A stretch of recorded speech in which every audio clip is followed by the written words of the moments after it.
یک سوال دیگه استاد راستی نو همی میانره و ذکر کردید راستی من دمی انا رمضان بود دمی یک برادر مسجد رفته نمیتونست شبانه کار میکرد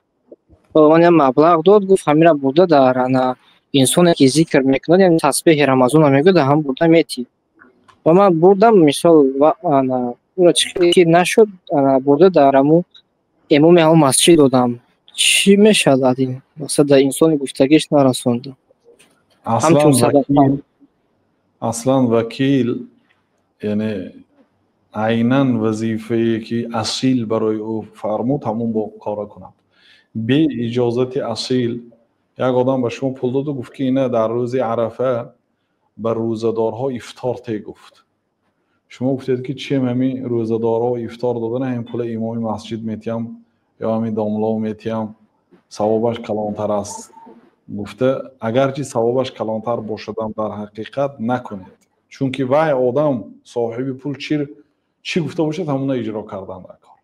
الا اگر وصیتی خطا کند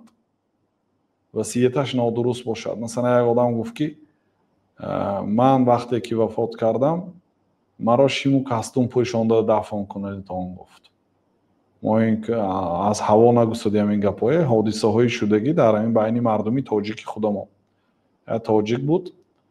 یا گمور کگبی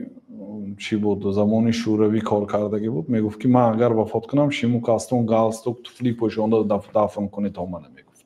و تگم به چند قوت کرپچه انداستم میگفت این خیلی وصیت ها اجرا کرده نمیشه وصیتی باطل باشد ناحق باشد فهمیدید اگر پول گیرو برده مثلا فلان جا تیگو اونجا دادن گناه هست مثلا ولی در این حالت اطاعت نمیکنید لیکن گفت که برده به فلانی ده گفت همه آدمی گفتگیش بمیده الله اعلم یعنی استاد شما آدم آگاه کنید که من همونجا خطا کردم من همون گفتگیتا نکردم گویید کنید چی میگوید بله من گفتم همون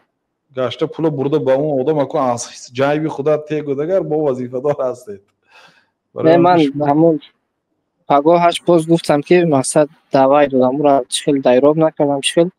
من در امام دادم همین چیزا هیچ گپ نگفتو که دیلش چی بگم